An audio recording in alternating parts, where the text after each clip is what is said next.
Prezados alunos, novamente estamos aqui no ambiente EAD para mais uma aula via online, Faminas Muriaé, Faminas BH. Nós voltamos aqui ao nosso módulo de filosofia e especificamente a unidade 4, que quer dizer ou está relacionada à moral e à ética. Vocês chegaram a fazer alguns exercícios a respeito do tema. Acredito que todos vocês já escutaram nos meios de comunicação fatos relacionados a esse tipo de análise, mas resta-nos saber, será que realmente nós sabemos qual a diferença ou qual a afinidade entre essas duas palavrinhas? O que significa moral e o que significa ética? Nós vamos perceber que a moral, ela está muito mais relacionada a normas pré-estabelecidas. E são normas que geralmente controlam, conduzem, regulamentam a sociedade. Então, nós vamos falar que a moral é um conjunto de normas, prescrições e valores que regulamentam o comportamento do indivíduo na sociedade. Ou seja, essa moral, ela é determinada socialmente. Quando nós nascemos, ela já existe. Porém, ela pode variar de local para local, de estado para estado, país para país, comunidade para comunidade, família para família, isso depende muito, inclusive. Então, eu diria que a moral ela é mais fechada em si, vamos dizer assim. Ela é pré-definida. E a ética? O que nós falamos ou o que é a ética?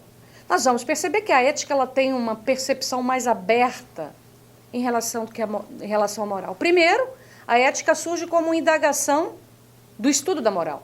Então, nós vamos criar uma ética exatamente para analisar a moral pré-estabelecida num determinado lugar. Então, nós vamos dizer que a moral, que a ética ou a filosofia moral é uma reflexão sistemática do comportamento moral. Então, vem muito do questionamento, que a ética ela é muito mais voltada para aquilo que o sujeito entende e vê, ou aquilo para que o grupo determina, não como regras pré-determinadas, mas dentro da própria individualidade, a partir daquilo que você acredita. Então, por exemplo, eu costumo muito usar esse exemplo nas minhas aulas. Seria moralmente correto roubar para não morrer de fome? Então, nós podemos encontrar pessoas que vão acreditar que é ético e é moral. Talvez moral não, porque existem leis pré-definidas que proíbem. Mas, eticamente, algumas pessoas poderão ver isso como algo natural, normal ou justificável. Então, eu diria que poderia ser ético dependendo da percepção que o sujeito tem a respeito do fato. Enquanto que a moral, ela é mais fechada. Então, roubar é moralmente não aceito. Então, se é moralmente inaceitável, nós dizemos que é contra a moral. Então, nesse sentido, nós vamos dizer que elas são conceitos afins, que se complementam, mas que possuem a sua especificidade própria.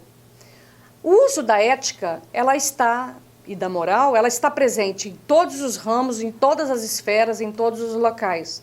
Nos últimos tempos, nós temos escutado muito na política, mas eu diria, na nossa casa, na rua, na nossa faculdade, no nosso trabalho, no nosso dia a dia, a gente se esbarra a todo momento com essas atitudes que são questionáveis a respeito de ser ético ou não ético.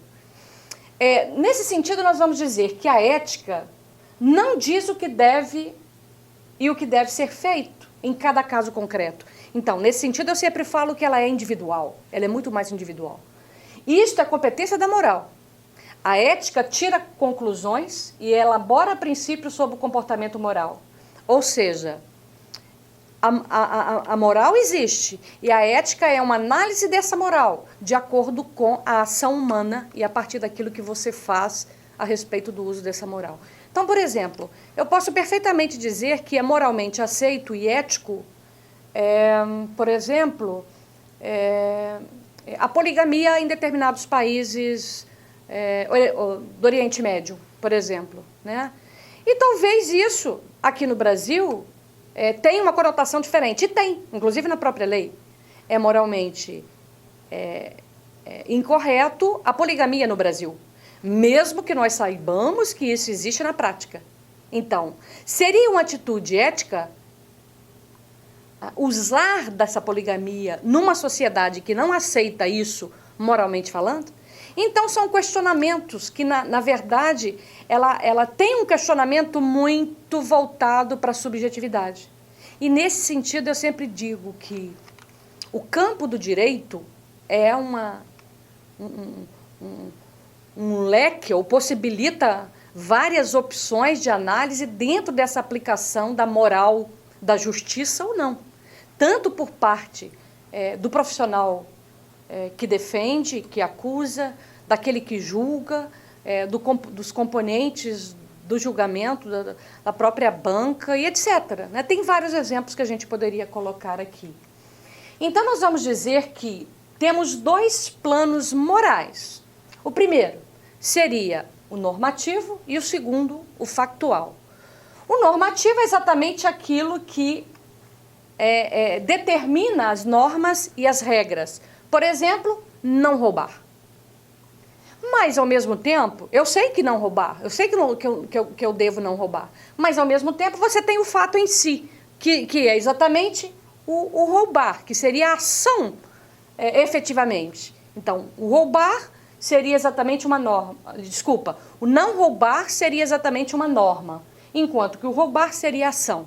Então, a moral, a todo momento, ela está nessa disputa de ser válido, de ser aceito ou não ser aceito. E parte do princípio daquilo que o sujeito age, daquilo que ele faz. Obviamente que esse já é mais um papel da ética, de analisar se ele roubar é correto ou não. Acredito que os exemplos sirvam para clarear. Mas, se porventura surgir algum tipo de dúvida, estaremos sempre à disposição via online. Com relação à aplicabilidade da moral e da ética, nós vamos perceber que são duas palavras que estão em voga, em uso, a todo momento na sociedade atual. Então, à medida que o homem desenvolve a reflexão crítica e os valores passam a ser colocados em questão, nós temos exatamente a aplicação das duas palavras. Então, para existir uma determinada moral e para ser analisado este questionamento moral pela ética, é necessário que exista a sociedade pré-definida. Entra naquele questionamento que eu disse, num determinado lugar é moralmente correto, em outro não. Isso depende desse espaço na qual você ocupa. Então, nós vamos dizer que a decisão é fruto de uma reflexão consciente que se chama interiorização. Então, nós nos perguntamos assim, então historicamente falando, né, ou temporalmente falando, existe diferenças no âmbito do uso da moral ou no uso da ética? Eu afirmo que sim. Por exemplo, se eu pegar as análises dos casamentos no século XIX aqui em Muriaé, nós vamos ver que a grande maioria das mulheres eram mães. O vigário determinava como mães naturais. Mães naturais é quando não aparecia o nome do pai, eram mães solteiras. Então, no século XIX, ser mãe solteira era algo normal ou natural. Se a gente chegar um pouquinho para o século XX, finais do século XX, meados do século XX, a gente vai ver que o fato de ser mãe solteira era um tabu enorme, moralmente inaceitável. Hoje em dia, nós retomamos novamente a ideia de que não é nenhum problema, não é nenhum julgamento moral uma mulher engravidar antes do casamento, ou mesmo assumir uma maternidade individual, sem a presença do pai. Quer dizer, são casos que variam conforme o local e o tempo. Então, as normas morais, elas também se aplicam à justiça. Então, nós vamos dizer que a coação moral é interna e advém da consciência. No direito, a coação é externa e precede do Estado. Então, nós falamos que a moral ela é exterior ao direito. Então, nesse sentido, a moral ela existe, se ela é predeterminada, cabe ao direito fazer exatamente o julgamento dessa moral, ou até mesmo o julgamento dessa ética de acordo com a sociedade que vive. Então, nós vamos dizer que a coação ela é externa e precede ao Estado, cabe ao direito, né, o julgamento do fato. Então, se aconteceu o fato, cabe o julgamento. Se vai ser punido ou não, se vai ser condenado ou não, dentro das regras morais, ou condenado dentro do perfil ético, aí já é outro problema, né? Então, nós vamos dizer que o direito caracteriza-se pela exterioridade. Não é preciso que concorde ou não, mas apenas que se cumpra. Muito embora nós sabemos que isso é um problema do direito, né? A ideia da subjetividade da própria lei. Ou seja, o posicionamento positivista das leis do direito, muitas vezes elas não existem na prática. Obviamente que existem as intenções, os interesses daquele que julga, né, ou daquele que defende, ou seja, a questão da subjetividade, ela permeia essa lei a todo momento e a lei não fala por si só, mesmo que ela tenha por obrigação ser cumprida. Nós sabemos que a lei pode existir e o cumprimento dela pode variar exatamente pela percepção que as pessoas têm ou pelos que julgam, os envolvidos, têm a respeito do fato ocorrido. Então, nós podemos fazer aqui um levantamento entre moral e ética da seguinte forma. A moral ela tem um caráter prático imediato, ele é restrito, ele é determinado, ele é histórico, tal como nós vimos, e ele pode ser relativo, ele pode variar. E com relação à ética, nós falamos que é uma reflexão filosófica sobre a moral, ou seja, o que acontece é que cabe à ética fazer o seu julgamento, procura justificar a moral, ou seja, está ligado intensamente. O seu objeto é o que guia a ação, ou seja, o que faz a análise, o que faz ser analisado, vamos dizer assim, o que faz ser analisado é exatamente a forma de observação dessa moral, né? E, por fim, o objetivo é guiar e orientar racionalmente a vida humana, ou seja, melhor que nós tentemos viver dentro dessas regras, exatamente para que nós não sejamos condenados de irracionais, de não cumprir as regras determinadas, seja em diversos âmbitos, seja no religioso, no político, no social, no cultural e etc., né? Então, a gente poderia definir essas duas palavrinhas com esses tópicos básicos que eu acredito que pode estar auxiliando vocês na avaliação próxima. E é isso. Estamos aqui, né, para qualquer dúvidas, críticas e sugestões. Um abraço a todos e até a próxima.